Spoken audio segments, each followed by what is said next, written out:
Liberal സാമ്പത്തിക നയത്തിൻ്റെ ഒരു എഫക്റ്റായിരുന്നു. അപ്പോൾ ലിബറൽ സാമ്പത്തിക നയം പറയുന്നത് എല്ലാ നാട്ടുകാരുടെ പ്രോഡക്റ്റുകളും എല്ലാ നാട്ടിലേക്കും എത്തണം എന്നായിരുന്നു. അതിൻ്റെ ഭാഗമായിട്ട് നമ്മുടെ നാട്ടിൽ മക്ഡൊണാൾഡ്സും KFCയും ഒക്കെ വന്നു അല്ലേ. അപ്പോൾ ഇത് പടിഞ്ഞാറൻ സാമ്പത്തിക വിദഗ്ധർ പറഞ്ഞപ്പോൾ നമ്മൾ മനസ്സിലാക്കിയത് നമ്മളെ നാട്ടിലെ ഇക്ബാൽ ചാൻ്റെ ചായക്കട ഒക്കെ ഫ്രാൻസിലും പിന്നെ ന്യൂയോർക്കിലൊക്കെ തുറക്കുന്നതാണ് നമ്മൾ മനസ്സിലാക്കിയത്. പക്ഷെ അങ്ങനെ ഉണ്ടായില്ല. മറിച്ച് പടിഞ്ഞാറുകാരന് അവൻ്റെ പാശ്ചാത്യൻ ആഗോള സാമ്പത്തിക കുത്തകകൾക്ക് അവരുടെ പ്രോഡക്റ്റുകൾ വിറ്റുപോകാനുള്ള മാർക്കറ്റായിട്ടാണ് നമ്മൾ മാറിയത്. നമ്മൾ എന്ന് പറഞ്ഞാൽ ഇന്ത്യ, പാകിസ്ഥാൻ, അതുപോലെ ലാറ്റിൻ അമേരിക്ക രാജ്യങ്ങൾ, നമ്മളെപ്പോലുള്ള രാജ്യങ്ങളൊക്കെ മാറിയത്. ഞാൻ പറഞ്ഞൊക്കെ മനസ്സിലായോ? ആഗോളവൽക്കരണം വന്നപ്പോൾ എല്ലാ നാട്ടുകാരും എല്ലാവരുടെയും വസ്ത്രം ധരിക്കും, എല്ലാവരുടെയും പ്രോഡക്റ്റുകൾ ഉപയോഗിക്കും എന്നൊക്കെ ആയിരുന്നു അവർ വാഗ്ദാനം ചെയ്തത്. അപ്പോൾ നമ്മൾ മനസ്സിലാക്കിയത് പാരീസിൽ ഒരു മലയാളിക്ക് മുണ്ടെടുത്ത് നടക്കാം, നമ്മളെ തുണി. അപ്പോൾ ആഗോളവൽക്കരണം വരുമ്പോൾ എല്ലാ നാട്ടിലും എല്ലാവരും, പക്ഷേ പാരീസിൽ മുണ്ടെടുത്ത് നടക്കുന്നതിന് പകരം കൊണ്ടോട്ടിയിലും തളങ്കരയിലും ബദിയടുക്കയിലും കോട്ടക്കലൊക്കെ ഉള്ള മാപ്പിള മലയാളിമാർ നല്ല പാൻസും കോട്ടും സൂട്ടൊക്കെ ഇട്ട് നടന്നു എന്നുള്ളതാണ്.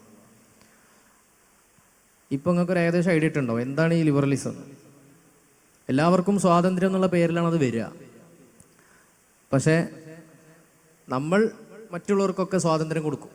നമ്മളെ ആരും ഭരിക്കാൻ വരരുത്, നമ്മൾ മറ്റുള്ളവരെ ഭരിക്കും, ഞങ്ങളുടെ സ്വാതന്ത്ര്യത്തിൻ്റെ ആശയങ്ങൾ എല്ലാവരും സ്വീകരിക്കും എന്നുള്ളതാണ്. അപ്പോൾ അതുകൊണ്ട് മക്ഡൊണാൾഡ്സും KFCയും ഒക്കെ നമ്മുടെ നാട്ടിലുള്ളതുപോലെ ഇവിടെ നിന്നൊന്നും അങ്ങോട്ട് പോയില്ല, ആഗോള ബ്രാൻഡുകളായില്ല.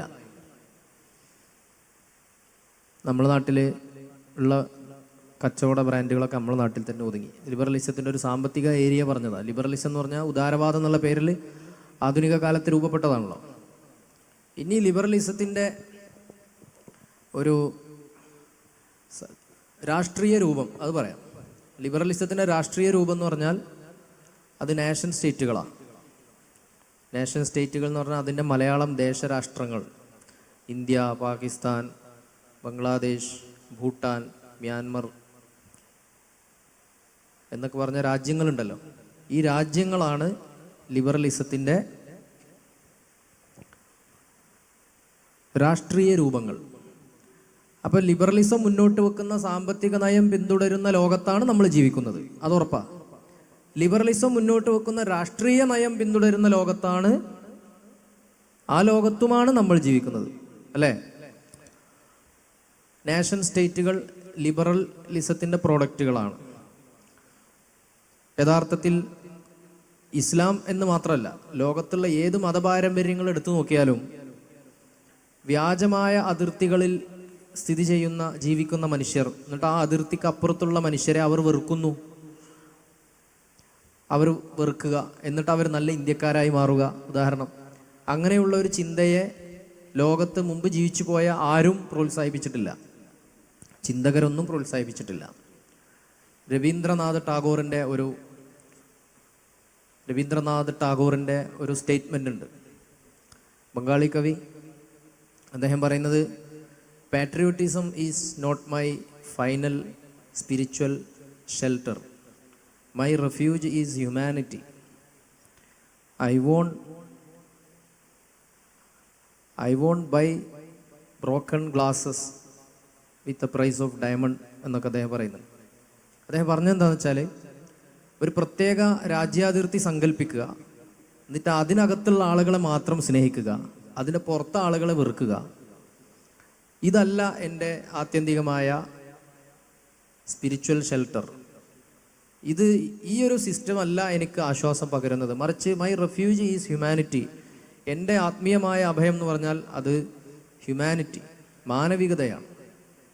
I won't buy broken glasses. ഞാൻ കുപ്പിച്ചില്ലുകൾ വാങ്ങുകയില്ല.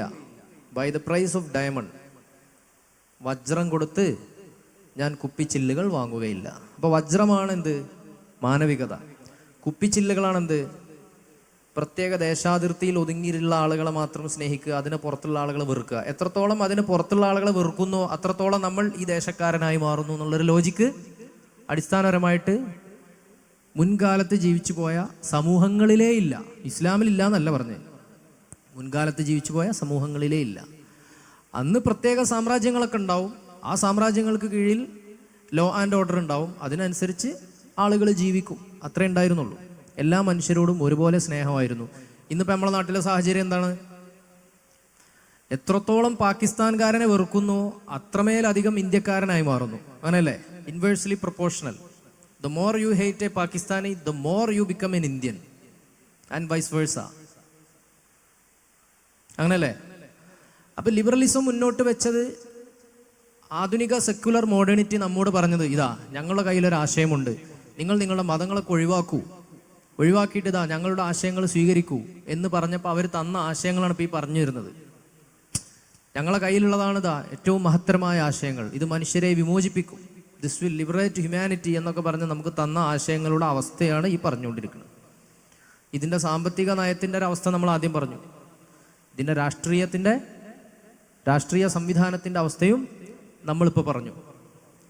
ഇങ്ങനെ ദേശരാഷ്ട്രങ്ങളായിട്ട് വിഭജിച്ചപ്പോൾ ഇപ്പോൾ ഇന്ത്യയും പാകിസ്ഥാനും പിന്നെ UK-യും അമേരിക്കയും ഒക്കെ ഉണ്ടായി വന്നിട്ട് 100-200-300 വർഷമായിട്ടുള്ളൂ മാക്സിമം. 1600-കൾക്ക് ശേഷമാണ് ഇതൊക്കെ ഉണ്ടായി വരുന്നത്, ദേശരാഷ്ട്രങ്ങളൊക്കെ ഉണ്ടായി വരുന്നത്.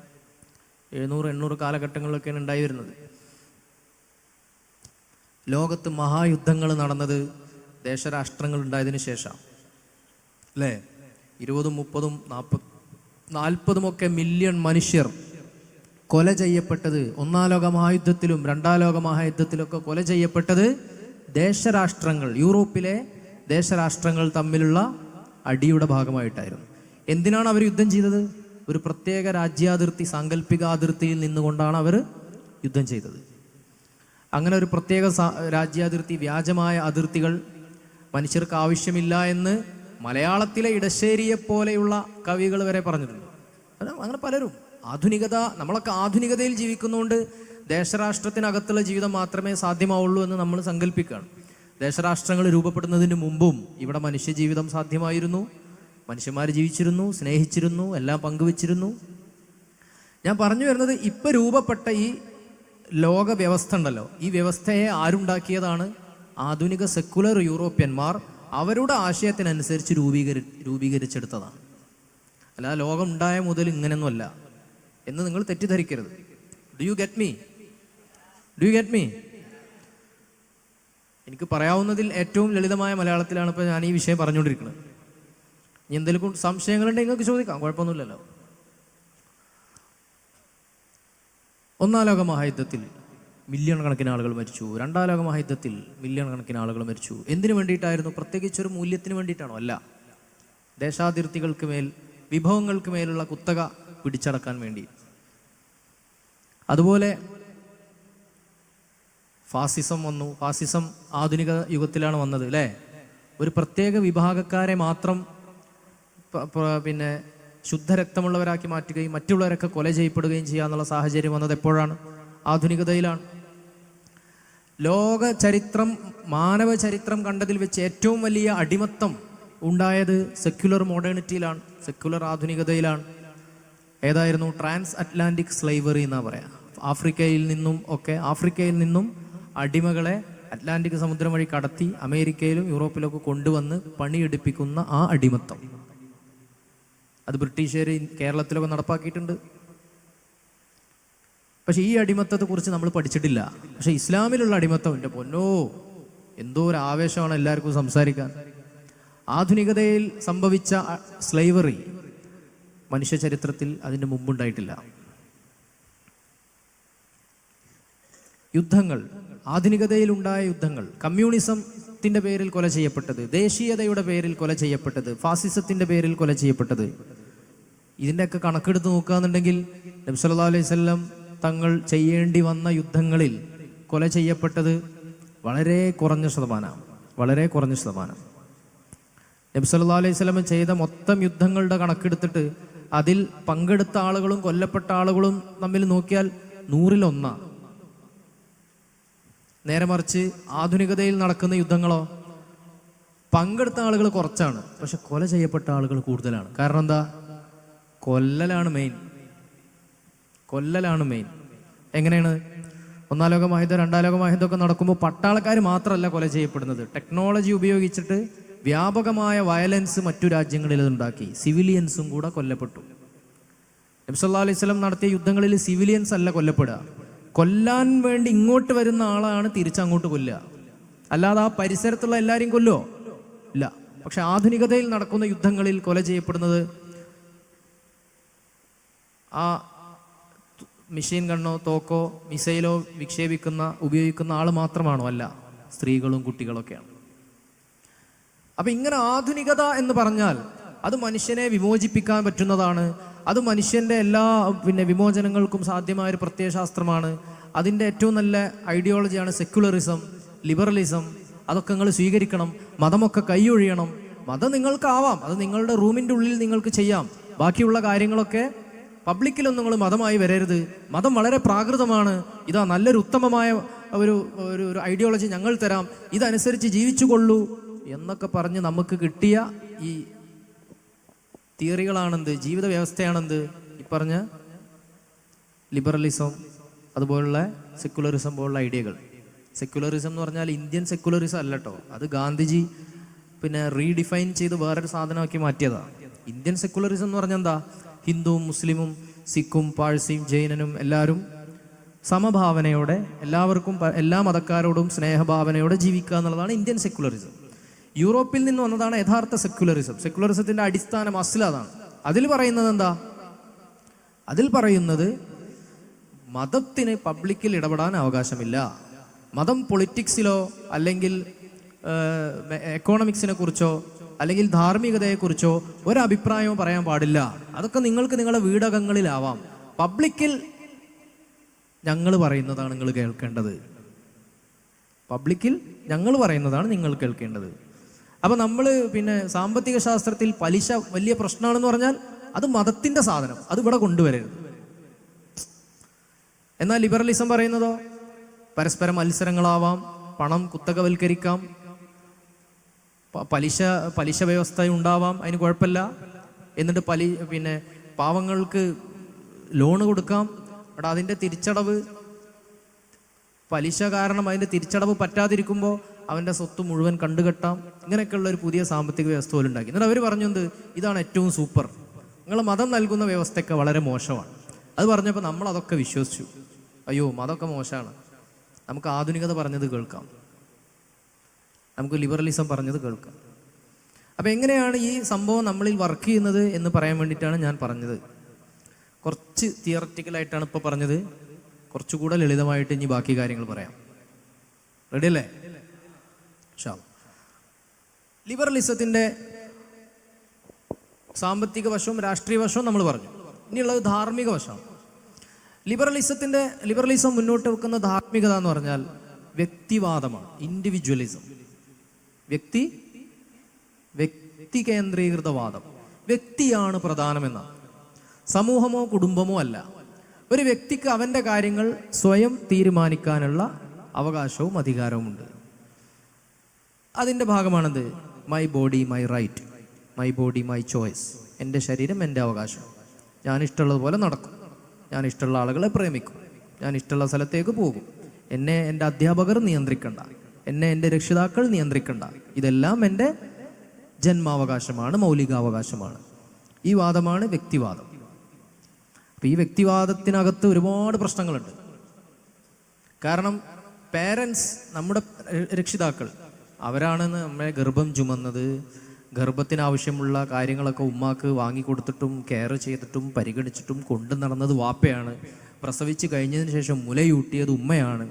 ഈ ഉമ്മയാണ് നമുക്ക് സംസ്കാരവും ഭാഷയും ഒക്കെ പകർന്നു തന്നത്. ഈ ഉമ്മയാണ് നമുക്ക് എല്ലാ കാര്യങ്ങളും, നമ്മൾ കിടക്കുന്നതും ഇരിക്കുന്നതും നടക്കാൻ ശ്രമിക്കുമ്പോൾ വീഴുന്നതും പിന്നെയും എഴുന്നേറ്റ് നടക്കുന്നതും ഈ ദീർഘമായ ശൈശവകാലത്ത് നമ്മുടെ എല്ലാ കാര്യങ്ങളും സെറ്റ് ചെയ്തെന്നത് ഉമ്മയാണ്. പിന്നെ സ്കൂളിലും മദ്രസയിലും പോകാൻ നമുക്ക് താല്പര്യമില്ലാത്ത സമയത്തും നമ്മുടെ എഡ്യൂക്കേഷന് വേണ്ടി നമ്മെ പറഞ്ഞയച്ച് നമ്മെ ബുദ്ധിയും പക്വതയുമുള്ള ആളുകളാക്കി മാറ്റുന്ന ആ ദീർഘമായ പ്രക്രിയയിൽ നിർണായകമായ പങ്കുവഹിച്ചത് ഉമ്മയും ഉപ്പയുമാണ്. ഈ ഉമ്മാക്കും ഉപ്പാക്കും മക്കളെ നിയന്ത്രിക്കാൻ പറ്റൂല. അത് ടോക്സിക് പാരന്റിങ് ആണ് എന്നാണ് ആര് പറയുന്നത്? ലിബറൽ ഐഡിയോളജിയിൽ നിന്നും ഉത്സുകരായ, അതിൽ നിന്നും പ്രചോദനം ഉൾക്കൊണ്ട ആളുകൾ പറയുന്നത്. അപ്പോൾ എനിക്കൊരു 18-19 വയസ്സായി. പിന്നെ എൻ്റെ എല്ലാ കാര്യങ്ങളും ഞാൻ തീരുമാനിക്കും. അപ്പോൾ വാപ്പാക്ക് ഒരു അധികാരമില്ല. പിന്നെ ആർക്കാ അധികാരമുള്ളത്? അത് സ്റ്റേറ്റിന്. സ്റ്റേറ്റ് ആരുണ്ടാക്കിയതാ? ലിബറലിസത്തിൻ്റെ പൊളിറ്റിക്കൽ എൻറ്റിറ്റി അല്ലേ സ്റ്റേറ്റ് എന്ന് പറഞ്ഞാൽ. അതുപോലെ ഉസ്താദന്മാർക്ക് മതത്തിൻ്റെ അനുയായികളോട് നിയന്ത്രിക്കാൻ പറയാൻ പാടില്ല, നിയന്ത്രണം ഏർപ്പെടുത്താൻ പാടില്ല. അധ്യാപകർക്ക് വിദ്യാർത്ഥികളെ നിയന്ത്രിക്കാൻ പാടില്ല. ഇതെല്ലാം ടോക്സിക്കാണ്. ഭർത്താവിന് ഭാര്യയെ നിയന്ത്രിക്കാൻ പാടില്ല. ഇതെല്ലാം ടോക്സിക്കാണ്. ടോക്സിക് എന്ന് പറഞ്ഞാൽ അറിയില്ലേ? ഇങ്ങനെയാണ് ഇവർ സെറ്റ് ചെയ്ത് വെച്ചിട്ടുള്ളത്. അപ്പോൾ ഇത്രയധികം വ്യക്തിവാദത്തിലേക്ക് ചുരുങ്ങുന്ന അവസ്ഥയെയാണ് ലിബറൽ ധാർമ്മികത പ്രോത്സാഹിപ്പിക്കുന്നത്. ഒരു ഉദാഹരണം പറഞ്ഞാൽ, ഒരു കുട്ടി, US-ലുള്ള ഒരു വിദ്യാർത്ഥി, ഒരു ചെറുപ്പക്കാരൻ, അയാൾ നീലചിത്രങ്ങൾക്ക് അഡിക്റ്റഡ് ആയിരുന്നു. അപ്പോൾ അയാളെ കയ്യിൽ ഒരുപാട് കളക്ഷൻസ് ഉണ്ടായിരുന്നു. വാപ്പിയും ഉമ്മയും അവന് ജീവിതത്തിലൊരു ഉത്തരവാദിത്വവും പഠനശീലവും ഒന്നുമില്ലാതെ അവനിങ്ങനെ ജീവിച്ച് കണ്ടപ്പോൾ വാപ്പിയും ഉമ്മയും അവൻ്റെ കളക്ഷൻസൊക്കെ എടുത്തിട്ട് വലിച്ചെറിഞ്ഞു. അവനോട് നന്നാവാൻ പറഞ്ഞു. അങ്ങനെ അവൻ കോടതിയിൽ പോയി. കോടതിയിൽ പോയപ്പോൾ കോടതി എന്താ ചെയ്തതെന്ന് അറിയോ? മാതാപിതാക്കൾക്ക് ശിക്ഷ വിധിച്ചു. എത്രയോ $40,000 അങ്ങനെ എന്തോ ആണ്, എത്ര ഒരു കണക്കുണ്ട് അതിൻ്റെ. മുമ്പ് ന്യൂസ് വന്നതാ. എന്നിട്ട് കോടതി പറഞ്ഞെന്താണെന്നറിയോ? മക്കളാണെങ്കിലും വ്യക്തി എന്ന നിലയിൽ അവരുടെ അവകാശങ്ങളിൽ ഇടപെടാൻ, അവരുടെ സ്വാതന്ത്ര്യത്തിൽ ഇടപെടാൻ മാതാപിതാക്കൾക്ക് അവകാശമില്ല. എങ്ങനെയുണ്ട്? ഇതാണ് ലിബറൽ ധാർമ്മികത. ഒരു വ്യക്തിയുടെ നന്മ തിന്മകൾ ആര് തീരുമാനിക്കും? ആ വ്യക്തി തീരുമാനിക്കും. അല്ലാതെ ആരല്ല, സമൂഹമല്ല, അല്ലെങ്കിൽ 1400 വർഷം മുമ്പ് ഇറങ്ങിയ കിതാബല്ല, അതിലുള്ള നിയമങ്ങളല്ല. പണ്ട് കേരളത്തിലൊരു യുക്തിവാദിയായ സ്ത്രീ പറഞ്ഞിരുന്നു, ഞങ്ങളെ ധാർമ്മികത ഞങ്ങൾ തീരുമാനിക്കും. അത് 1400 കൊല്ലം മുമ്പ് വന്ന കിതാബിലൊന്നും പറഞ്ഞാൽ ഞങ്ങൾ കേൾക്കൂല, അതൊക്കെ ഞങ്ങളിഷ്ടം, എൻ്റെ ശരീരം എൻ്റെ അവകാശം. ഈ പെൺകുട്ടി ഇത് പറഞ്ഞതിന് ശേഷം അവൾക്ക് പേഴ്സണലായിട്ട് ഒരുപാട് മെസ്സേജുകൾ വന്നു. ആണുങ്ങളിത് കേൾക്കാൻ കാത്തുക്കല്ലേ. അപ്പോൾ ആണുങ്ങൾ പല ദുരുദ്ദേശങ്ങളും വെച്ചിട്ട് അവൾക്ക് മെസ്സേജ് അയച്ചു. എൻ്റെ കൂടെ വരുമോ, ഇന്ന ഹോട്ടലിലേക്ക് വരുമോ, ഇന്ന സ്ഥലത്തേക്ക് വരുമോ, നമുക്ക് കാണാം. അപ്പോൾ ആ സ്ഥലത്തേക്ക് എത്തിക്കഴിഞ്ഞപ്പോൾ ഇവർ വളരെ റോങ് ആയിട്ട് പെരുമാറാൻ തുടങ്ങി. പിറ്റേന്ന് ഇതേ പെൺകുട്ടി, നിങ്ങൾക്കൊക്കെ അറിയുന്ന ആളാണ്, ഞാൻ പേര് പറഞ്ഞിട്ട് വെറുതെ സംഭവമാക്കുന്നില്ല, ഫേസ്ബുക്കിൽ പോസ്റ്റ് ഇട്ടു. സ്വാതന്ത്ര്യം എന്നൊക്കെ ഞങ്ങൾ പറയും, പക്ഷെ അതുകൊണ്ട് ഞങ്ങൾ ഇതൊന്നല്ല ഉദ്ദേശിച്ചത്. പിന്നെന്താ ഉദ്ദേശിച്ചത്?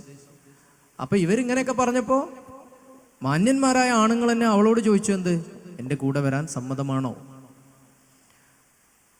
അപ്പോൾ അത് അവർക്ക് ഇഷ്ടപ്പെട്ടില്ല. അവരങ്ങനെ സമൂഹമുണ്ടാക്കിയ ധാർമ്മികതയിൽ അഭയം തേടി. ആ പെൺകുട്ടി സമൂഹമുണ്ടാക്കുന്ന ധാർമ്മികതയെ ഞാൻ സ്വീകരിക്കൂല, എൻ്റെ ശരിതെറ്റുകൾ ഞാനാണ് തീരുമാനിക്കുക, എൻ്റെ ശരീരം എൻ്റെ അവകാശം എന്നൊക്കെ പറഞ്ഞിരുന്ന ആ സ്ത്രീ പിന്നീട് സമൂഹം ഉണ്ടാക്കിയെടുത്ത ധാർമ്മികതയിൽ അഭയം തേടി. അതെന്തായിരുന്നു? അത് തന്നെ, ഞാനിനി ഇതൊന്നുമല്ല ഞങ്ങൾ ഉദ്ദേശിച്ച സ്വാതന്ത്ര്യം.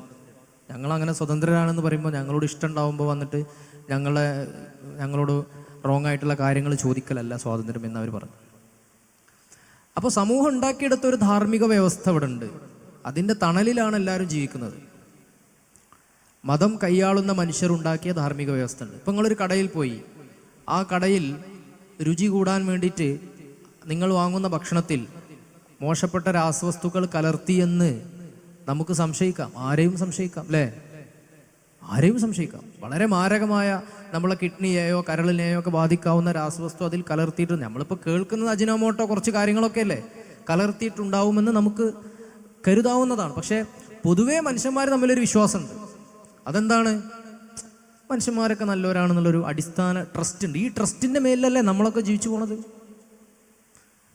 നേരെ മറിച്ച് എനിക്ക് ലാഭം, എനിക്ക് പണം കിട്ടിയാൽ മതി, എൻ്റെ കാര്യം നടന്നാൽ മതി എന്നുള്ള രീതിയിൽ ഒരാൾ നിലപാടെടുത്തു കഴിഞ്ഞാൽ ആകെ പ്രശ്നവും. അപ്പോൾ ഇങ്ങനെയാണ് ഇൻഡിവിജ്വലിസം വർക്ക് ചെയ്യുന്നത്. ഇൻഡിവിജ്വലിസത്തെക്കുറിച്ച് പറയുമ്പോൾ നമ്മൾ ഒരു കാര്യം കൂടി പറയാനുണ്ട്. നമ്മുടെ സമൂഹത്തിൽ സോഷ്യൽ അതോറിറ്റികളുണ്ട്. ഇപ്പോൾ തങ്ങന്മാർ, ഉസ്താദുമാർ, ഞാൻ നേരത്തെ പറഞ്ഞ ഉമ്മ ബാപ്പമാർ, രക്ഷിതാക്കൾ, ഇവരൊക്കെ ചില അധികാര കേന്ദ്രങ്ങളാണ്. ഇവരുണ്ടായത് കൊണ്ടാണ് സമൂഹം ഇങ്ങനെ ഡിസിപ്ലിൻഡായിട്ട് ജീവിച്ചു പോണത്, അല്ലേ? ഈ അധികാര കേന്ദ്രങ്ങൾ ഉണ്ടായത് കൊണ്ടാണ് ഡിസിപ്ലിനോടെ സമൂഹം ജീവിച്ചു പോണത്. ഇതില്ലെങ്കിൽ വലിയ പ്രശ്നം ഉണ്ടാവും. ഒരു എക്സാമ്പിൾ ഞാൻ പറഞ്ഞാൽ, നമ്മുടെ ജീവിതം മുഴുവൻ അതിൻ്റെ എക്സാമ്പിൾസാണ്.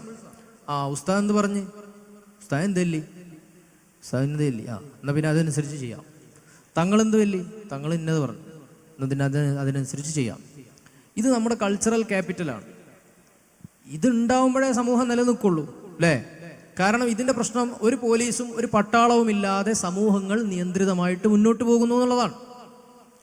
ഇപ്പം നാട്ടിലൊരു പ്രശ്നം ഉണ്ടായി, ഒരു ഹിന്ദു മുസ്ലിം ഷണ്ടയുണ്ടായി എന്ന് സങ്കല്പിക്കുക.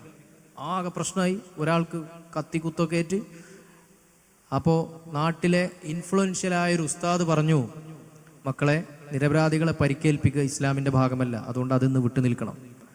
ആ ഉസ്താദിനെ അംഗീകരിക്കുന്ന എല്ലാ മനുഷ്യന്മാരും അതിൽ നിന്ന് വിട്ടുനിന്നു. ആ കുത്തേറ്റ ഹിന്ദു സഹോദരനെ ചികിത്സിക്കാൻ എല്ലാവരും മുന്നോട്ട് വന്നു. ഇതൊരു മാതൃകാപരമായ രീതിയാണ്. അവിടെ പോലീസോ പട്ടാളോ ഇടപെടാതെ തന്നെ ഈ ഉസ്താദിന് എന്ത് ചെയ്യാൻ പറ്റി? ഇവരെ നിയന്ത്രിക്കാൻ പറ്റി. ഇത്തരമുള്ള നിയന്ത്രണങ്ങൾ സമൂഹത്തിൽ നിലനിൽക്കണം. തങ്ങന്മാരതായാലും ഉസ്താദുമാരതായാലും നിലനിൽക്കണം. അങ്ങനെയാണ് ദീന് നിന്ന് പോവുക. നേരെ മറിച്ച് ഇതിനെതിരെ ലിബറൽ ഇൻഡിവിജ്വലിസം വന്നു കഴിഞ്ഞാൽ, ഉസ്താദ് എന്ത് പറയാൻ, ഉസ്താദ് ആര്, എൻ്റെ കാര്യം ഞാൻ തീരുമാനിക്കും, എന്നെ അവൻ അടിച്ചത് ഞാൻ തിരിച്ചടിക്കും എന്നൊരാൾ തീരുമാനമെടുത്തു കഴിഞ്ഞാലോ സമൂഹത്തിൽ ഖയോസ് ഉണ്ടാവും. ഖയോസ് എന്ന് പറഞ്ഞാൽ എന്താ? അരാജകത്വം ഉണ്ടാവില്ലേ? അപ്പൊ ഇത്തരം സോഷ്യൽ അതോറിറ്റികളൊക്കെ, പ്രശ്നപരിഹാര ശേഷിയുള്ള, ആജ്ഞാശേഷിയുള്ള സോഷ്യൽ അതോറിറ്റികൾ സമൂഹത്തിൽ നിലനിൽക്കണം. ഇതിനെ തകർക്കാനാണ് ആര് ശ്രമിക്കുന്നത്? ലിബറൽ കേന്ദ്രങ്ങൾ ശ്രമിക്കുന്നത്. ഇത് തകർന്നു കഴിഞ്ഞാൽ ഓരോ വ്യക്തിയും ഓരോ പ്രസ്ഥാനമാണ്. അവനൊരു പ്രോഡക്റ്റ് വാങ്ങുമ്പോൾ അവൻ്റെ ഇൻസ്റ്റഗ്രാം ഫീഡിൽ വന്ന സാധനം അവൻ നേരിട്ട് വാങ്ങും. ഉമ്മാനോടോ ഉപ്പാനോടോ ഭാര്യയോടോ ഭർത്താവിനോടോ ഒന്നും അഭിപ്രായം ചോദിക്കൂല, അല്ലേ? അതാണ് ആരുടെ ഉദ്ദേശം? ലിബറൽ ഐഡിയോളജിയുടെ ഉദ്ദേശം. കാരണം ഒരു വ്യക്തി ഒരു പ്രൊഡക്റ്റ് വാങ്ങണമെന്നുണ്ടെങ്കിൽ അവൻ ഒറ്റയ്ക്ക് തീരുമാനിച്ചാൽ മതി. അവനെ പരസ്യങ്ങളിലൂടെ, മൊബൈലിലൂടെ സ്വാധീനിക്കാൻ പറ്റും. ആ പ്രൊഡക്റ്റ് ചിലവാവും. ക്യാപിറ്റലിസം, ലിബറലിസത്തിൻ്റെ മുതലാളിത്തം, ലിബറലിസത്തിൻ്റെ സാമ്പത്തിക രൂപമാണല്ലോ. ഞാൻ പറഞ്ഞു മനസ്സിലായില്ല? അപ്പൊ നമ്മളിപ്പോ വാപ്പിയും ഉമ്മയും അളിയനും ഭാര്യയും ഭർത്താവും ഒക്കെ പറഞ്ഞത് കേട്ട് പരസ്പരം ജീവിക്കാന്നുണ്ടെങ്കിൽ ഒരു പ്രോഡക്റ്റിന്റെ പരസ്യം കാണുമ്പോൾ ഞാൻ എൻ്റെ വൈഫിനോട് ചോദിക്കും, ഇത് വാങ്ങണോ, അതോ ഇതാണോ വാങ്ങേണ്ടത്, മറ്റേതാണോ വാങ്ങേണ്ടത്? അപ്പൊ ഞാൻ മാർക്കറ്റിന്റെ തന്ത്രങ്ങളിൽ പെട്ടെന്ന് വീണു പോകില്ല. അവരോടൊക്കെ ചർച്ച ചെയ്തിട്ടേ ഞാൻ വാങ്ങുള്ളൂ. നേരെ മറിച്ച് ഞാനൊരു പ്യുവർ ഇൻഡിവിജ്വലിസ്റ്റ് ആണെങ്കിലോ, എൻ്റെ ഫോണിൽ ഞാനൊരു പരസ്യം കണ്ടു, സ്പോട്ടിൽ ഞാനത് ഓർഡർ ചെയ്യും. അപ്പൊ ഇങ്ങനെ മനുഷ്യർക്കൊരു വിലപേശൽ ശേഷിയുണ്ട്, ഒരു ബാർഗൈനിങ് കപ്പാസിറ്റി ഉണ്ട്. മനുഷ്യന്റെ എല്ലാ സാമൂഹികമായ ബാർഗൈനിങ് കപ്പാസിറ്റിയെയും തകർത്ത് കളയുന്ന, മനുഷ്യന്റെ എല്ലാ സാമൂഹിക അധികാര വ്യവസ്ഥയും തകർത്ത് കളയുന്ന ഒരു സംവിധാനമാണ് ഇൻഡിവിജ്വലിസം. അപ്പൊ അതിന് ഖുർആനിൽ അതിനെക്കുറിച്ച് പറയണ്ട. നബിയെ, താങ്കൾ കണ്ടില്ലയോ തൻ്റെ ആഗ്രഹങ്ങളെ ദൈവമാക്കി മാറ്റിയ മനുഷ്യരെ നിങ്ങൾ കണ്ടില്ലയോ? സ്വന്തം ആഗ്രഹങ്ങളെ ദൈവമാക്കി മാറ്റുക. സ്വന്തം ആഗ്രഹങ്ങളാണ് അവൻ്റെ ദൈവങ്ങൾ. അവൻ എന്താണോ ആഗ്രഹിച്ചത് അത് അവൻ കൈവശപ്പെടുത്താൻ ശ്രമിക്കും. അത് മറ്റുള്ളവർക്ക് ഉപദ്രവം ഉണ്ടാക്കുന്നുണ്ടോ, അല്ലെങ്കിൽ അത് അവന് ആത്മീയമായിട്ട് അതിന് പ്രശ്നങ്ങളുണ്ടോ, ഇതൊന്നും അറിയേണ്ട ആവശ്യമില്ല. അപ്പം ഇങ്ങനെയാണ് ഇൻഡിവിജ്വലിസം വർക്ക് ചെയ്യുന്നത്. നമ്മളിപ്പോൾ നമ്മുടെ നാട്ടിൽ സംഘടനാപരമായ പ്രശ്നങ്ങൾ, മറ്റു ചേരിതിരിവുകൾ, പരസ്പരം ഹെയ്റ്റ് ക്യാമ്പയിന്, ഉസ്താദന്മാർക്കെതിരെയും തങ്ങന്മാർക്കെതിരെയുള്ള, പിന്നെ ഏത് ചേരിയാണെങ്കിലും പരസ്പരമുള്ള തർക്കങ്ങൾ, ഇതൊക്കെ നടന്നുകൊണ്ടിരിക്കുമ്പോൾ നമ്മൾ മനസ്സിലാക്കേണ്ട കാര്യം, ജനങ്ങൾക്കിടയിൽ ഉസ്താദ് തങ്ങൾ എന്നൊക്കെ പറയുമ്പോഴുള്ള ഒരു വാല്യൂ ഉണ്ടല്ലോ, ഈ വാല്യൂ നഷ്ടപ്പെട്ട് കഴിഞ്ഞാൽ പിന്നെ ഇവിടെ ദീന് നിലനിൽക്കൂല. കാരണം ഈ വാല്യൂ അനുസരിച്ചാണ് ദീന് മുന്നോട്ട്. ഈ വാല്യൂ നിലനിന്നതുകൊണ്ടാണ് ദീന് നിലനിൽക്കുന്നത്. ദീനെന്ന് പറഞ്ഞാൽ ദീനനുസരിച്ച് ജീവിക്കുന്ന മനുഷ്യന്മാർ എന്നാണല്ലോ അർത്ഥം. മനുഷ്യന്മാർ ദീനനുസരിച്ച് ജീവിക്കണം എന്നുണ്ടെങ്കിൽ ഇത്തരം അതോറിറ്റികൾ സമൂഹത്തിൽ നിലകൊള്ളണ്ടേ? ഞാൻ പറഞ്ഞ ക്ലിയർ അല്ലേ? ഓക്കെ. ഇങ്ങനെയാണ്. അപ്പൊ എന്തുകൊണ്ടാണ് നമ്മൾ ലിബറലിസത്തെ എതിർക്കുന്നത്? ലിബറൽ ഇൻഡിവിജ്വലിസം എങ്ങനെയാണ് നമ്മുടെ ജീവിതത്തെ ബാധിക്കുന്നത് എന്നാണ് ഞാൻ പറഞ്ഞു വരുന്നത്. ഇനി മറ്റൊരു കാര്യം പറയാം. ഇൻഡിവിജ്വലിസത്തിന്റെ മറ്റൊരു സാധനമാണ് ചോയ്സ്. എൻ്റെ ഇഷ്ടം, അതൊക്കെ അവരവരുടെ ചോയ്സാണ്. ഇപ്പോൾ 8ാം ക്ലാസ്സിൽ പഠിക്കുന്ന ഒരു പെൺകുട്ടി അല്ലെങ്കിൽ 8ാം ക്ലാസ്സിൽ പഠിക്കുന്ന ഒരു ആൺകുട്ടി, ആ കുട്ടിക്ക് വേണ്ടിയുള്ള എല്ലാ കാര്യങ്ങളും ഉമ്മയും ബാപ്പയും ചെയ്തു കൊടുത്ത് എല്ലാ ഗിഫ്റ്റുകളും വാങ്ങിക്കൊടുക്കും. എല്ലാ ബർത്ത്ഡേക്കും ക്ലാസ്സിലെ എല്ലാ കുട്ടികൾക്കും കേക്കും ഇതൊക്കെ കൊടുത്തേക്കും. അങ്ങനെ അവൾക്ക് വേണ്ടി ഫുള്ള് സപ്പോർട്ട് അവൾ ചെയ്യും, മാതാപിതാക്കൾ ചെയ്യും. അങ്ങനെയാണ് അവൾ 9ലെത്തിയപ്പോൾ അവൾക്കൊരു ലവ് അഫെയർ ഉണ്ടാവുന്നത്, അല്ലെങ്കിൽ അവനൊരു ലവ് അഫെയർ ഉണ്ടാവുന്നത്. അപ്പോൾ മാതാപിതാക്കൾ എന്ത് പറയും? അത് ചെയ്യാൻ പാടില്ല, പഠനത്തിൽ ഫോക്കസ് ചെയ്യണം, അതിന് വേണ്ടിയിട്ടാണല്ലോ ഞങ്ങൾ ഇത് കാര്യങ്ങളൊക്കെ ചെയ്യുന്നത്. അപ്പോൾ അവൻ്റെ മറുപടി, അതൊക്കെ എൻ്റെ ചോയ്സ് അല്ലേ, അതൊക്കെ ഓരോരുത്തരുടെ ഇഷ്ടങ്ങളല്ലേ, അതിലൊക്കെ നിങ്ങൾ ഇടപെടാൻ പറ്റുമോ? ഇതിനാണ് എന്തെന്ന് പറയാം, ഇൻഡിവിജ്വലിസം എന്ന് പറയാം. ഇതിനെ ഏറ്റവും കൂടുതൽ പ്രോത്സാഹിപ്പിക്കുന്ന ഒരു ഐഡിയോളജിയാണ് ലിബറലിസം. കാരണം ആ കുട്ടിയുടെ ആത്യന്തികമായി ആ കുട്ടിക്ക് ആ അഫെയർ ഉപകാരപ്പെടുമോ, അല്ലെങ്കിൽ അവളുടെ സ്റ്റഡീസിനെ അല്ലെങ്കിൽ അവൻ്റെ സ്റ്റഡീസിനെ അത് ബാധിക്കുമോ എന്നുള്ളതൊന്നും ലിബറലിസം നോക്കുന്നില്ല. അപ്പപ്പോഴുള്ള അവൻ്റെ സന്തോഷം എന്താ, അല്ലെങ്കിൽ അവളുടെ സന്തോഷം എന്താ, അതിനെ സപ്പോർട്ട് ചെയ്യുക എന്നുള്ളതാണ്. അധ്യാപകർക്ക് പോലും, സ്കൂളിലെ അധ്യാപകർക്ക് പോലും ഇപ്പോൾ ഇടപെടാൻ പറ്റുന്നില്ല അങ്ങനത്തെ വിഷയത്തിലൊന്നും. ഇപ്പോൾ കുറച്ച് ആൺകുട്ടികളും പെൺകുട്ടികളും എപ്പോഴും ഒരുമിച്ച് ഇങ്ങനെ നടക്കുന്നു, ചിരിക്കുന്നു, പല കാര്യങ്ങളും ചെയ്യുന്നു, മോശപ്പെട്ട പല രീതിയിൽ അവരെ കാണുന്നു. അപ്പോൾ അധ്യാപകർ ഇടപെടുന്നു. അപ്പോൾ അധ്യാപകർക്ക് കിട്ടുന്ന ഓമന പേരെന്താണെന്നറിയോ? സദാചാര പോലീസ്, മോറൽ പോലീസിങ്. കുട്ടികളെ ഇങ്ങനെ വെറുതെ പ്രേമിച്ച് കളിച്ച് നടക്കണ്ട, നിങ്ങൾക്ക് പഠനത്തിൽ ഫോക്കസ് ചെയ്യേണ്ട സമയമാണ്, ഭാവി നോക്കണം, അച്ചീവ്മെൻറ്റുകൾ ഉണ്ടാവണം, അതാണ് പ്രധാനം എന്ന് ടീച്ചേഴ്സിന് പറയാൻ അനുവാദമില്ല. ടോക്സിക്. മറിച്ച് അത് ആരുടെ ഇഷ്ടമാണ്? അതൊക്കെ അവരുടെ പേഴ്സണലായ ഇഷ്ടങ്ങളാണ്. എന്നിട്ട് അവർ പറയുന്നത് ഈ ഹിജാബൊക്കെ ഇടുന്നത് ചോയ്സിനെതിരാണ്, പേഴ്സണൽ ചോയ്സിനെതിരാണ്, ഓപ്പറേഷനാണ്, അടിച്ചമർത്തലാണ്. ഇസ്ലാമിൽ സ്ത്രീകൾ അടിച്ചമർത്തപ്പെടുന്നു. എന്നിട്ട് അവൾ ലിപ്സ്റ്റിക്കും ഇതൊക്കെ ഇടുന്നതോ അത് അവളുടെ സ്വന്തം ചോയ്സാണ് അല്ലേ? അപ്പോൾ ലിപ്സ്റ്റിക് ഇടുന്ന നമ്മുടെ കസിൻ, നമ്മുടെ ഹിജാബ് ഇടുന്ന നമ്മളെ പെങ്ങളെ നോക്കിയിട്ട് പറയണേ, നീയൊക്കെ എന്ത്, നീയൊക്കെ ഒപ്രസ്ഡാണ്, നീയൊക്കെ അടിച്ചമർത്തപ്പെട്ടിരിക്കുന്നു, എന്നെ കണ്ട് ജീവിക്കും, ഞാനൊക്കെ ഫ്രീ. പക്ഷെ അവർ നല്ലവരാന്ന് തോന്നിപ്പിക്കാൻ അവരെന്ത് ചെയ്യും? സമൂഹത്തിൽ നിലയും വിലയുള്ള പലരെ കുറിച്ച് ഒരുപാട് കുറ്റങ്ങളോട് പറയും. അപ്പൊ അതിങ്ങനെ വായിച്ചു ശരിയാട്ടോ, അപ്പൊ ആ കുറ്റമുള്ള കുറ്റം തന്നെ ആയിരിക്കും, ഇല്ലാത്തതാവില്ല. അപ്പൊ ഇങ്ങനെ കണ്ട് കണ്ട് കണ്ട് ശരിയാട്ടോ. അപ്പൊ ഈ പറഞ്ഞ ആളുകൾ ഇങ്ങനെ ഒരു വലിയ ആളായിട്ട് അറിയാതെ ഇങ്ങനെ ഉയർന്നു വരും. ഈ പരിപാടിയാണ് ലിബറലിസം ലോകത്ത് ചെയ്തത് എന്നാണ് ഇസ്ലാം ഇൻ ലിബറലിസം എന്ന പുസ്തകത്തിൽ ജോസഫ് മസാദൊക്കെ പറയുന്നത്. അതായത് വയലൻസ്, കൊലപാതകം, സ്വാതന്ത്ര്യത്തിന്റെ നിഷേധം, സ്ത്രീ വിരുദ്ധത, ഇതൊക്കെ ലിബറലിസത്തിനകത്തുണ്ട്. പക്ഷെ അതൊക്കെ അവർ ഇസ്ലാമിനെതിരെ ആരോപിച്ചു. ലിബറലിസത്തിനകത്തുള്ള ഒരു സ്ത്രീ വിരുദ്ധത പറയും ഉസ്താദ് എന്ന് വെച്ചാൽ സ്ത്രീയുടെ ഒബ്ജക്ടിഫിക്കേഷനാണ്, സ്ത്രീയുടെ നഗ്നതാ പ്രദർശനമാണ്. സ്ത്രീയെ ലിബറൽ മോഡേണിറ്റി പ്രൊജക്റ്റ് ചെയ്തതുപോലെ വേറെ പ്രൊജക്റ്റ് ചെയ്തിട്ടില്ലല്ലോ. സിനിമ പോസ്റ്ററുകളാണെങ്കിലും പോണോഗ്രഫി ആണെങ്കിലും മറ്റു കാര്യങ്ങൾ എല്ലാത്തിലും. എന്നിട്ട് അതാണ് പുരോഗമനം, അതാണ് വ്യക്തി സ്വാതന്ത്ര്യം എന്ന പേരിലാക്കി തീർത്തു. എന്നിട്ടോ അതൊക്കെ മറച്ചു നടക്കുന്നത് അത് മോശമാണ് എന്ന് വരുത്തി തീർത്തു. ഇത്ര വലിയ ദ്രോഹം സ്ത്രീയോട് ചെയ്യാനുള്ള. പക്ഷെ ഇത് സ്ത്രീ വിരുദ്ധതയായിട്ട് നമ്മളൊന്നും മനസ്സിലാക്കിയിട്ടില്ല. നമ്മളെ വീട്ടിനകത്തെ പെൺകുട്ടികൾ പോലും ഇതെന്താണ്, ഇത് ടോക്സിക് ഒന്നുമല്ല, ഇത് വളരെ സ്വതന്ത്രമായ ലോകം. നേരെ മറിച്ച് ഇസ്ലാം തട്ടമിടാൻ പറയുന്നത് മാത്രം പ്രാകൃതം. അങ്ങനെ ഉണ്ടല്ലോ, അങ്ങനെ ഒരു പരിപാടി. ഹോമോഫോബിയ. ഇപ്പൊ സ്വർഗരതിക്കാരനായ ഒരാണോ പെണ്ണോ, അപ്പൊ അയാൾക്ക് ഹെട്രോ നോർമാറ്റീവ് ലൈഫ്, ഭർത്താവിനെയും ഭാര്യയും ഓപ്പോസിറ്റ് സെക്സിലുള്ള ആളെ വിവാഹം കഴിച്ച് സന്തോഷമായി ജീവിക്കാനുള്ള ഒരു സാഹചര്യം ഒരുക്കി കൊടുക്കാനുള്ള കൗൺസിലിങ്ങും മറ്റും ചെയ്യാൻ വേണ്ടി ഇവർ സമ്മതിക്കൂല. മറിച്ച് ഇവരെന്ത് പറയും, ഇതന്നെ നീ ഇങ്ങനെ തന്നെ, ഇങ്ങനെയാണ് നീ ആവേണ്ടത്, ഇതാണ് നിന്റെ സ്വാഭാവികത എന്ന് പറഞ്ഞിട്ട് അങ്ങനെ ചെയ്യാൻ അയാൾ നിർബന്ധിക്കും. അയാൾക്ക് പൊതുവെ സമൂഹത്തിൽ എല്ലാവരും ജീവിക്കുന്ന പോലെ ആവാനുള്ള കോച്ചിങ് കൊടുക്കല്ലേ വേണ്ട. കൂടുതൽ എളുപ്പം അതാണല്ലോ, അത് ചെയ്യൂല. അതുപോലെ ജെൻഡർ ഡിസ്ഫോറിയ ഉള്ള ആളുകൾ, ആണിന്റെ ശരീരമാണ് പെണ്ണിന്റെ മനസ്സുള്ള ആളുകൾ, അവരോട് ഇതൊരു സൈക്കോളജിക്കൽ ഇഷ്യൂ ആണ്, ഇതിലൂടെ കുറച്ച് ഹോർമോൺ ചികിത്സ ഇതൊക്കെ തന്നു കഴിഞ്ഞാൽ നമുക്ക് ആണിന്റെ ശരീരത്തിനനുസരിച്ച് തന്നെ മനസ്സാക്കാനുള്ള ശ്രമം നടത്താം എന്ന് പറയില്ല.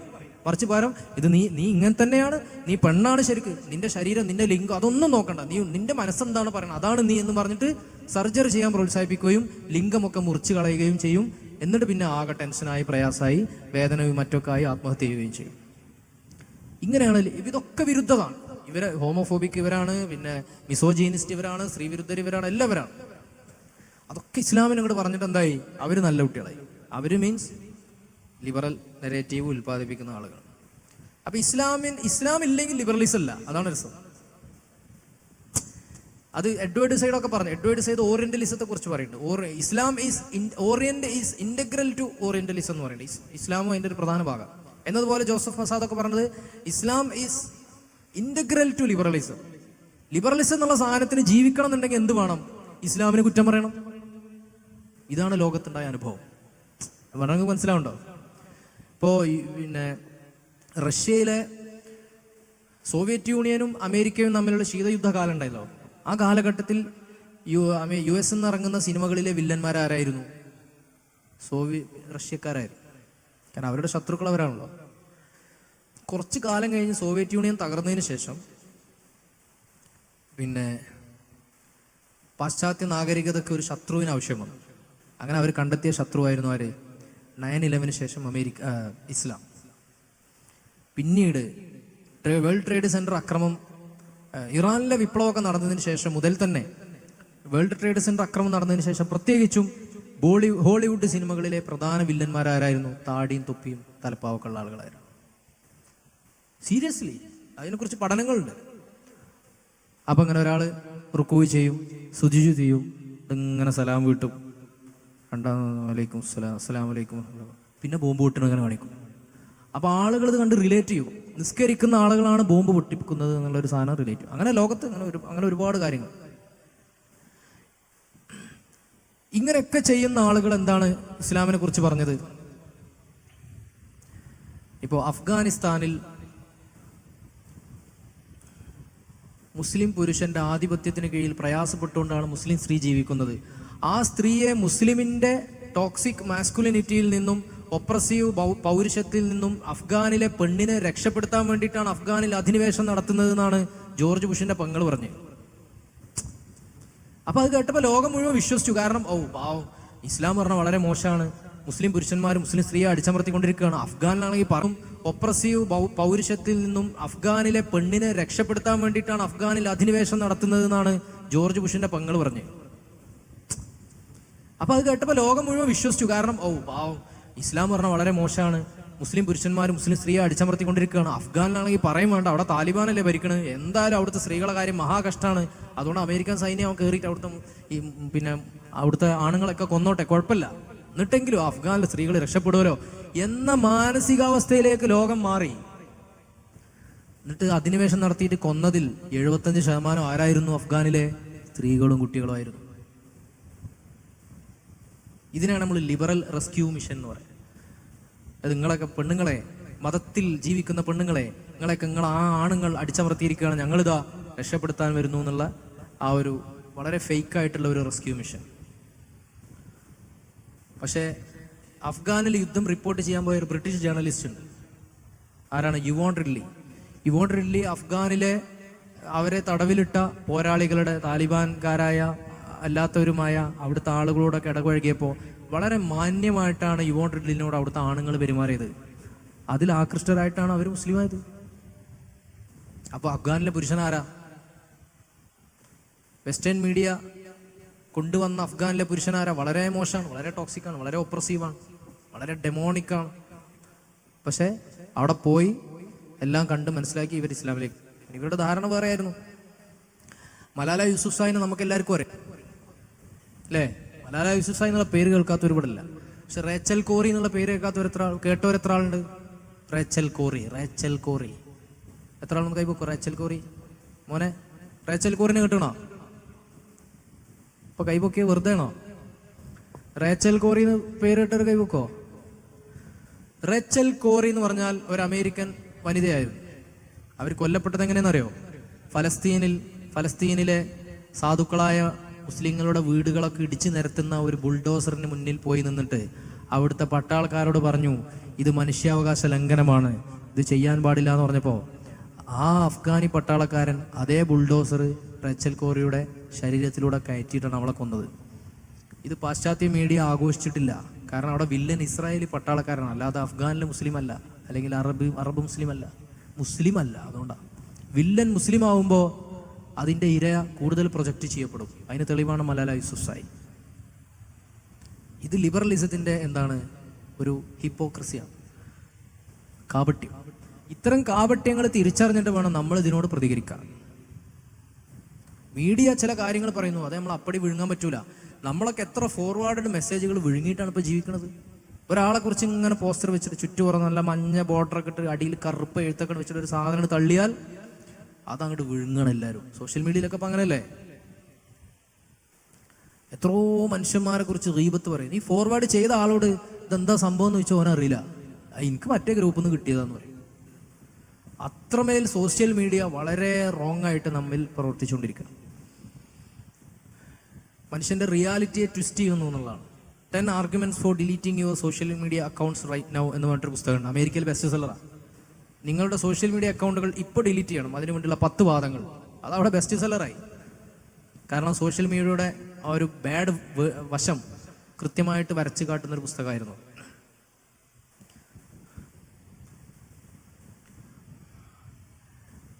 അപ്പം ഇങ്ങനെയുള്ള ഒരുപാട് കൗണ്ടർ ആഖ്യാനങ്ങളൊക്കെ നമ്മൾ വായിക്കുകയും പഠിക്കുകയും സമൂഹത്തോട് ബോധ്യപ്പെടുത്തുകയും ചെയ്യണം. പരസ്പര തൗഫീഖ് ചെയ്യട്ടെ.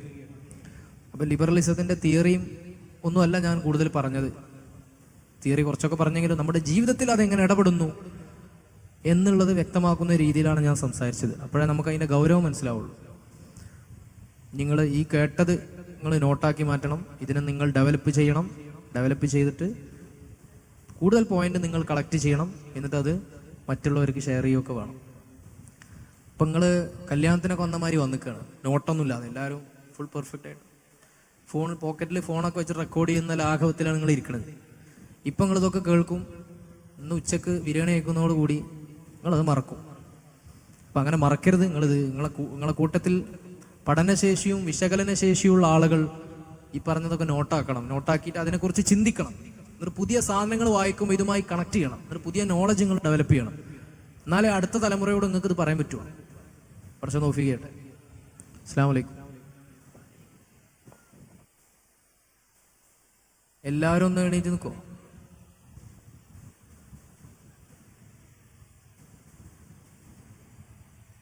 ഈ ചെയറൊന്ന് ലെഫ്റ്റ് ആൻഡ് റൈറ്റ് മാറിയിരുന്നോ.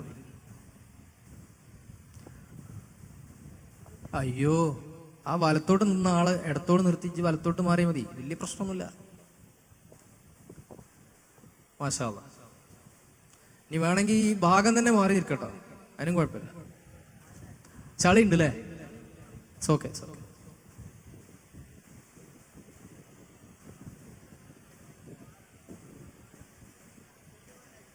അപ്പം ഇനി ചോദ്യങ്ങളാവാം. ചോദ്യങ്ങൾ ചോദിക്കണം നിർബന്ധമൊന്നുമില്ല. ചോദ്യം പ്രസക്തമായ അങ്ങനെയൊന്നുമില്ല. നിങ്ങളുള്ളിൽ എന്തെങ്കിലും ചോദ്യം ഉണ്ടെങ്കിൽ അതിവിടെ ചോദിക്കാം. ചോദിക്കണമെന്ന് നിർബന്ധമൊന്നുമില്ല. പക്ഷെ നിങ്ങൾക്ക് ചോദിക്കണമെന്ന് നിങ്ങളുള്ളിൽ ആഗ്രഹം ഉണ്ടെങ്കിൽ എന്ത് ചോദ്യം ചോദിക്കാം. ഇപ്പം ഈ പറഞ്ഞ വിഷയവുമായി ബന്ധപ്പെട്ടതും അല്ലാത്തതും ചോദിക്കാം. കയ്യിൽ നിങ്ങൾ ആഡ് ചെയ്യണമെന്ന് ഒരു റിക്വസ്റ്റ് ഉള്ളത്, ഈ ലിബറലിസത്തിൻ്റെ ഒരു ആഫ്റ്റർ മാത്ത് ഇപ്പോൾ വെസ്റ്റിലാണെങ്കിലും യൂറോപ്പിലൊക്കെ ആണെങ്കിലും വളരെ ഗുരുതരമായൊരു സ്ഥിതിവിശേഷത്തിലേക്ക് അവിടുത്തെ സോഷ്യൽ ലൈഫ്, പിന്നെ അതിൻ്റെ ഒരു എഫക്റ്റ്. ഇപ്പോൾ ഉദാഹരണത്തിന് ട്രംപ് അധികാരത്തിൽ വന്ന സമയത്തൊക്കെ റൈറ്റ് വിങ് അവർ ഫാമിലിനെ കുറിച്ചുള്ള കൺസേൺ, അതിൻ്റെ പല കൺസേണുകൾക്കും ഇപ്പോൾ ട്രംപ് ഭയങ്കര ഹോമോഫോബിക്കൊക്കെ ആണല്ലോ. ഒരു കൗണ്ടർ എഫക്റ്റാണ് അവരതിലേക്ക് നയിച്ചത്. പിന്നെ അങ്ങനത്തെ കുറച്ച് സാധനങ്ങൾ ഉണ്ടാവുമല്ലോ. അവരാണല്ലോ ഇത് തുടങ്ങിയത്, നമ്മളിപ്പോൾ ഇത് ഏറ്റെടുത്ത് തുടങ്ങിയിട്ടേ ഉള്ളൂ.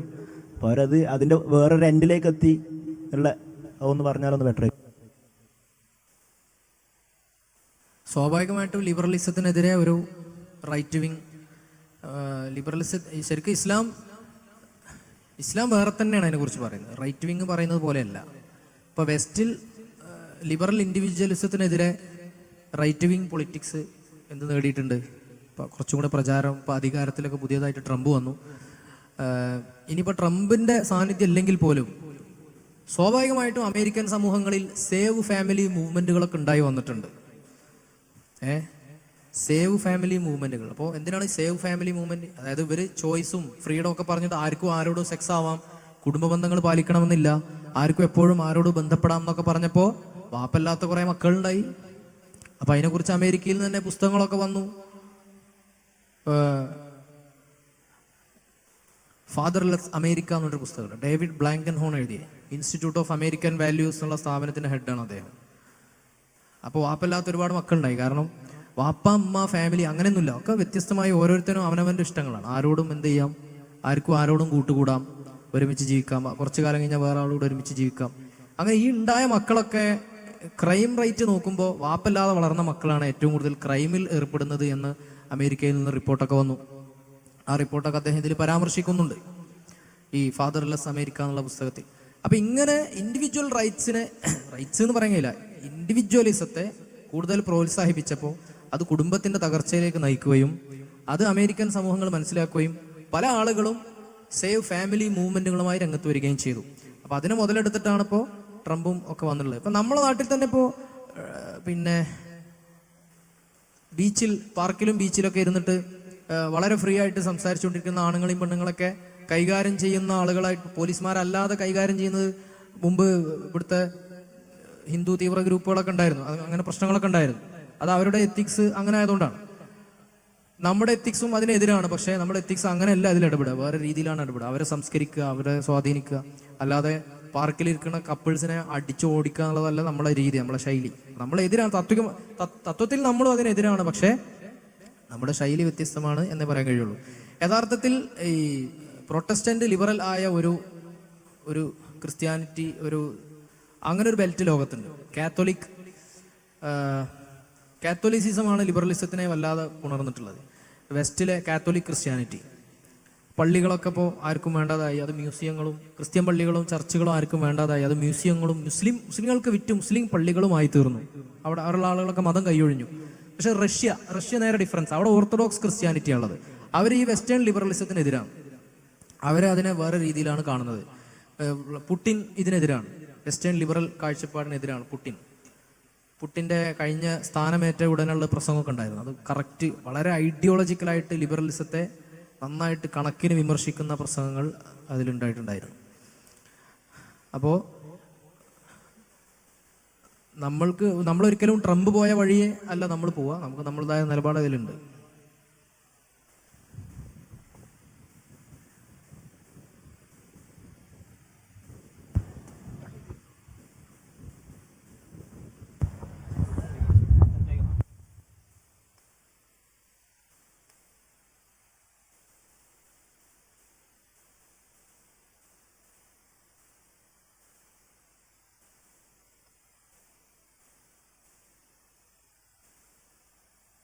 പിന്നെ പിരിച്ചുവിടാം അല്ലേ?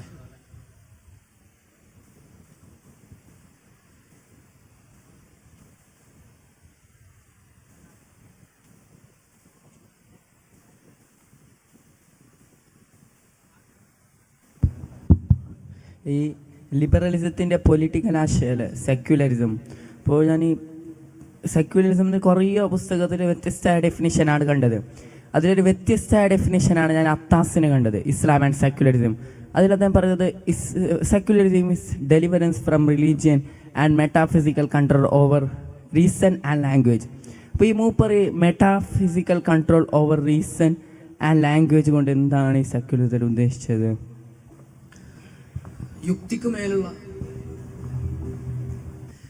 യുക്തിക്ക് മുകളിലുള്ള മെറ്റാഫിസിക്കൽ കൺട്രോൾ, യുക്തിക്ക് മേലുള്ള പിന്നെ ഫിസിക്കൽ വേൾഡിന് പുറത്തുള്ള ശക്തിയുടെ കൺട്രോൾ. അതാണ് അതിഭൗതിക സ്രോതസ്സിൽ നിന്നുമുള്ള യുക്തിക്ക് മേലുള്ള നിയന്ത്രണം. അതാണ് ഉദ്ദേശം. എന്ന് പറഞ്ഞാൽ അറിവ് മനുഷ്യന് യുക്തി കൊണ്ട് നേടാം, ബുദ്ധി കൊണ്ട് നേടാം. പക്ഷെ അറിവിൻ്റെ പരമമായ സ്രോതസ്, അബ്സല്യൂട്ടായ സോഴ്സ് യുക്തിയല്ല, മറിച്ച് വഹിയാണ്. അല്ലേ? വഹി. അപ്പോൾ യുക്തി കൊണ്ട് മനുഷ്യർക്ക് അറിവ് നേടാൻ കഴിയും. പക്ഷെ യുക്തി തോറ്റുപോകുന്ന ഒരു യുക്തിക്ക് ആക്സസ് ഇല്ലാത്തൊരു മണ്ഡലമുണ്ട്. ആ മണ്ഡലത്തിൽ നിന്നുമുള്ള അറിവ് നമുക്ക് സാധ്യമാണെന്നുണ്ടെങ്കിൽ വഹി അനിവാര്യമാണ്. അതിനെക്കുറിച്ചാണ് പറയുന്നത്. ഇപ്പോൾ മനുഷ്യന് അറിവ് സാധ്യമാകുന്ന ഒരു രീതിയാണ് സയൻറ്റിഫിക് എക്സ്പെരിമെൻ്റ്. രണ്ടാമത്തെ രീതിയാണ് ലോജിക്കൽ റീസണിങ്.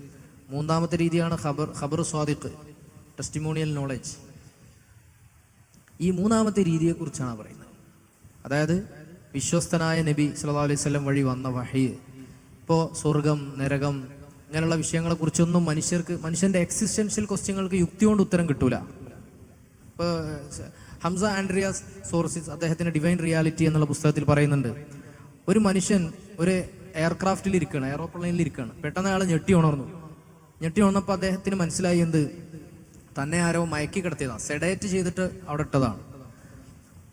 അയാൾ ഉണർന്നിട്ട് അദ്ദേഹം അപ്പോൾ മുന്നിൽ നോക്കുമ്പോൾ നല്ല വൈനുണ്ട്, ഫ്രൂട്ട്സ് ഉണ്ട്, ഭക്ഷണപാനീയങ്ങളുണ്ട്, അതുപോലെ നല്ല എന്ത് പറഞ്ഞാലും സേവനം ചെയ്തു തരാനുള്ള എയർ ഹോസ്റ്റസ് ഉണ്ട്, എല്ലാ സൗകര്യങ്ങളും ഉണ്ട്. എന്നിട്ട് അയാളോട് ചോദിക്കുകയാണ്, അപ്പോൾ താങ്കൾ ഹാപ്പി ആണെന്ന് ചോദിച്ചാൽ, അയാൾ ഹാപ്പി ആണെന്ന് പറഞ്ഞാൽ അയാളുടെ ഹാപ്പിനെസ് ഫേക്ക് ഹാപ്പിനെസ് ആണെന്നാണ് അദ്ദേഹം പറയുന്നത്. കാരണം അയാൾ ഹാപ്പി ആവണമെന്നുണ്ടെങ്കിൽ എന്താവണം, എവിടെ നിന്ന് വന്നു, എന്നെ ആര് സെഡേറ്റ് ചെയ്തിട്ട് ഈ ഫ്ലൈറ്റിൽ ഇരുത്തി, ഈ ഫ്ലൈറ്റ് എവിടെ നിന്ന് ടേക്ക് ഓഫ് ചെയ്തു, ഈ ഫ്ലൈറ്റ് എങ്ങോട്ട് പോകുന്നു, മോനെ ഇവിടെ ശ്രദ്ധിക്കും, ഈ ഫ്ലൈറ്റ് എവിടെ നിന്ന് ടേക്ക് ഓഫ് ചെയ്തു, ഈ ഫ്ലൈറ്റ് എങ്ങോട്ട് പോകുന്നു, ഈ ഫ്ലൈറ്റിൽ ആരാണ് എന്നെ മയക്കി കിടത്തിയത് എന്നതിന് ഉത്തരം കിട്ടാതെ ആ വ്യക്തി ഒരിക്കലും ഹാപ്പി ആവൂല. എന്നതുപോലെയാണ് നമ്മുടെ അവസ്ഥ. ഭൂമിയിൽ മനുഷ്യന്റെ എക്സിസ്റ്റൻഷ്യൽ ചോദ്യങ്ങളുണ്ട്. ഇപ്പൊ ഭൂമി 1800 km/h വേഗതയിൽ തിരിഞ്ഞുകൊണ്ടിരിക്കുക അല്ലെ, 1800 km/h തിരിഞ്ഞുകൊണ്ടിരിക്കുക. ഭൂമി സൂര്യനോട് കുറച്ചും കൂടെ അടുത്ത് പോയാൽ അത് കരിഞ്ഞു പോകും, കുറച്ചും കൂടെ വിട്ടുപോയാൽ അത് തണുത്തുറഞ്ഞ് ജീവിക്കാൻ പറ്റാത്ത അവസ്ഥയിലാവും. പക്ഷെ കറക്റ്റ് പൊസിഷനിലാണ് ഭൂമി നിൽക്കുന്നത്.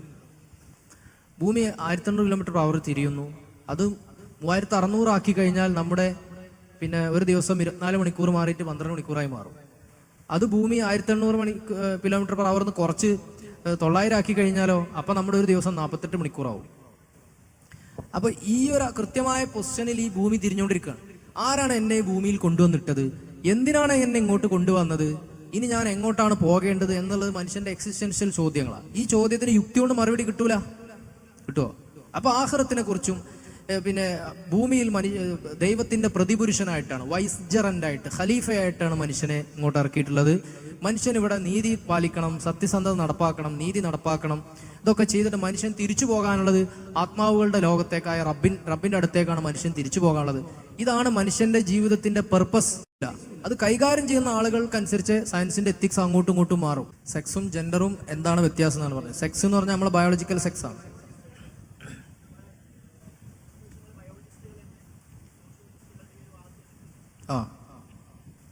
അതെ, ആധുനിക ജെൻഡർ തിയറി എന്ന് പറഞ്ഞൊരു സംഭവമുണ്ട്, modern gender theory. It says that sex and gender is different. Gender is social construct. If you have a penis, if you have secondary sexual characteristics as a male, and if you are biologically a male, still you have a chance to be a female if you argue so. For example, I argue here, I identify myself as a woman. If I am in Sweden, if I am in UK, if I am in Canada, I can go to the bathroom of females. Because I argue that I identify myself as a woman. Even if I am a married man and I have kids, I reproduced children, still it's my freedom to identify who am I. അതാണ് പ്രശ്നം. അപ്പൊ സെക്സും ജെൻഡറും തമ്മിൽ, സെക്സാണ് ജെൻഡറിനെ നിർണ്ണയിക്കുന്നത് എന്നാണ് ആര് പറയണത്? ഇസ്ലാമൊക്കെ പറയണത് അങ്ങനെയാണ്. നമ്മുടെ പൊതുവായ പാരമ്പര്യങ്ങളും അങ്ങനെയാണ് പറഞ്ഞത്. ലൈംഗികാവയവം നോക്കിയിട്ടാണ് ഒരാൾ ആണാണോ പെണ്ണാണോ തീരുമാനിക്കാൻ കഴിയുള്ളൂ. പക്ഷെ ആധുനിക ജെൻഡർ തിയറി പറഞ്ഞത് it's your political individual freedom to identify yourself as you wish. അനക്ക് എന്താണോ ആവാൻ ആഗ്രഹിച്ചത് അത് നിനക്കാവാം. It's absolutely your freedom to fix or to assert your gender in spite of your sex. So if you want to identify as a female in UK or Canada or any other developed countries, you can do so. അപ്പോൾ ബയോളജിസ്റ്റുകൾ അതിനെ എതിർക്കുന്നുണ്ട്. ഉദാഹരണമായിട്ട് ഇപ്പോൾ end of gender എന്ന് പറഞ്ഞിട്ടൊരു പുസ്തകമുണ്ട്. ഡെബ്രാസോ എന്ന പേരുള്ള ഒരു ഫ്രഞ്ച് സെക്സോളജിസ്റ്റ് എഴുതിയതാണ്. അവർ പറഞ്ഞത് എൻഡ് ഓഫ് ജെൻഡർ എന്നാണ്, ജെൻഡറിന്റെ അന്ത്യം. അവരതിൽ പറഞ്ഞത് ഈ സോഷ്യോളജിക്കലായിട്ട് വരുന്ന ലിബറൽ നെറേറ്റീവിന്റെ ഭാഗമായിട്ട് വരുന്ന എല്ലാ വാദങ്ങളും ബയോളജിക്ക് എതിരാണെന്നാണ് അവർ പറയുന്നത്. മനസ്സിലായോ? അപ്പോൾ ഒരാണിനെ ആണാക്കുന്നത് അയാളുടെ ബയോളജിക്കൽ സെക്സ് ആണ്, ലൈംഗിക അവയവങ്ങളാണ്. ഒരു പെണ്ണിനെ പെണ്ണാക്കുന്നത് അവളുടെ ലൈംഗികാവയവങ്ങളാണ്. ഇങ്ങനെ തീരുമാനിക്കാൻ കഴിയുള്ളൂ. അല്ലെങ്കിൽ ആർക്കും എന്തുമായിട്ടും ഐഡന്റിഫൈ ചെയ്യാം എന്നുള്ള പ്രശ്നമുണ്ട്. ഇപ്പോൾ യു എസിലൊക്കെ അതിൻ്റെ പ്രശ്നങ്ങൾ ഒരുപാട് നടന്നിട്ടുണ്ട്. ഇപ്പോൾ പിന്നെ ഡെമി മൈനർ എന്ന് പറഞ്ഞൊരാൾ, വില്യം തോമസ് എന്ന പേരുള്ള ഒരാളുണ്ട്. അയാൾ ആണായിട്ട് വാദിച്ച് ലിയ തോമസ് എന്ന് പേര് മാറ്റി. എന്നിട്ട് അയാൾ പെൻസിൽവാനിയ യൂണിവേഴ്സിറ്റിയിലെ നീന്തൽ മത്സരത്തിൽ അയാൾ പങ്കെടുത്തു. അപ്പോൾ അതിന് മുമ്പ് അയാൾ നീന്തൽക്കാരനാണ്. നീന്തൽ മത്സരത്തിൽ അയാൾ പങ്കെടുക്കുമ്പോൾ അയാൾക്ക് 400 സംതിങ് റാങ്കൊക്കെയാണ് കിട്ടിയത്.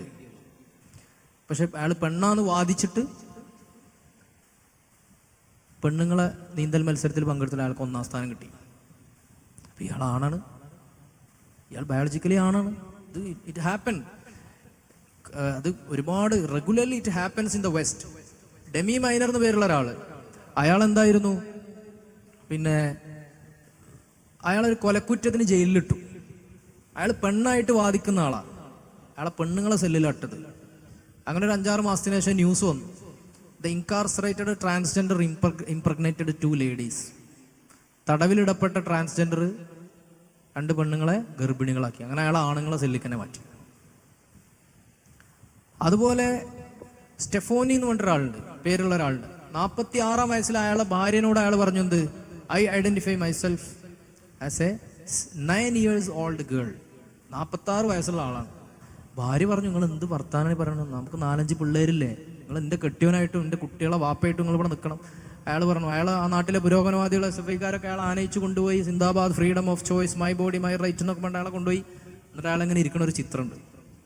വായിലൊരു നിപ്പിളും 9 വയസ്സായ 9 6 6 years ഓൾഡ് ഗേളായിട്ട് അയാൾ ഐഡന്റിഫൈ ചെയ്ത് 6 വയസ്സായ ഒരു കുട്ടിയുടെ ഒരു ഡ്രസ്സും കയ്യിലൊരു ടെഡി ബിയറൊക്കെ പിടിച്ചിരിക്കുന്ന ചിത്രം നിങ്ങൾക്ക് ഗൂഗിൾ ചെയ്താൽ കാണാൻ പറ്റും. കനേഡിയൻ മാൻ ലീവ്സ് ഫാമിലി എന്ന് അടിച്ചു കൊടുത്താൽ കാണാൻ പറ്റും. ഇതാണ് പുരോഗമനം എന്നാണ് അവർ പറയുന്നത്. ഒരാളാണാണോ പെണ്ണാണോ തീരുമാനിക്കേണ്ടത് അയാളുടെ വ്യക്തി സ്വാതന്ത്ര്യമാണ്, അല്ലാതെ അയാളുടെ ബയോളജി നോക്കിയിട്ട് തീരുമാനിക്കാൻ പാടില്ല എന്നുള്ളതാണ് ആധുനിക ജെൻഡർ തിയറി പറയുന്നത്. അത് ഇനി ഒരുപാട് വിശദീകരിക്കാണ്ട് സമയം ഉണ്ടെങ്കിൽ ഞാൻ റെഡിയാണ്. പക്ഷെ സമയമില്ല എന്നാണ് ഞാൻ ഇപ്പോൾ മനസ്സിലാക്കുന്നത്.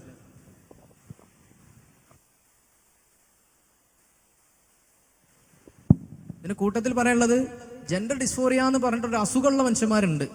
ആണായിരിക്കും പക്ഷെ പെണ്ണിന്റെ മനസ്സുണ്ടാവും, പെണ്ണായിരിക്കും പക്ഷെ ആണിന്റെ മനസ്സുണ്ടാവും. ഈ അസുഖത്തെ അസുഖമായിട്ട് തന്നെ കണ്ട് ചികിത്സിക്കുകയാണ് ചെയ്യേണ്ടത്.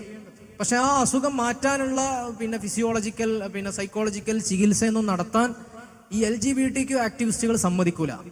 മറിച്ച് അത് അവരുടെ സ്വാതന്ത്ര്യമാണെന്ന് പറഞ്ഞിട്ട് അത് അവിടെ നിർത്തലാണ്. അതാണ് ഇപ്പം നമ്മൾ അനുഭവിക്കുന്ന പ്രതിസന്ധി. അസുഖമുള്ള ആളുകളെ നമ്മൾ അങ്ങനെ തന്നെ കാണും, അതിന് പ്രശ്നമൊന്നുമില്ല, അതിന് നമുക്ക് പ്രശ്നമല്ല. പക്ഷെ എന്തിനാണ് നമ്മൾ എതിർക്കുന്നതെന്നറിയോ? ആർക്കും ഏത് സമയത്തും ഞാനൊരു പെണ്ണാണെന്ന് വാദിക്കാൻ ഒരാണിന് അവകാശം, ഏത് പെണ്ണിനും ഞാനൊരാണാണെന്ന് വാദിക്കാനുള്ള അവകാശം. അത് ആധുനിക ജെൻഡർ തിയറി പൊളിറ്റിക്കലി വകവെച്ച് കൊടുത്തു എന്നുള്ളതാണ് നമ്മുടെ പ്രശ്നം. അതിനെയാണ് നമ്മൾ വിമർശിക്കുന്നത്. ഓക്കെ.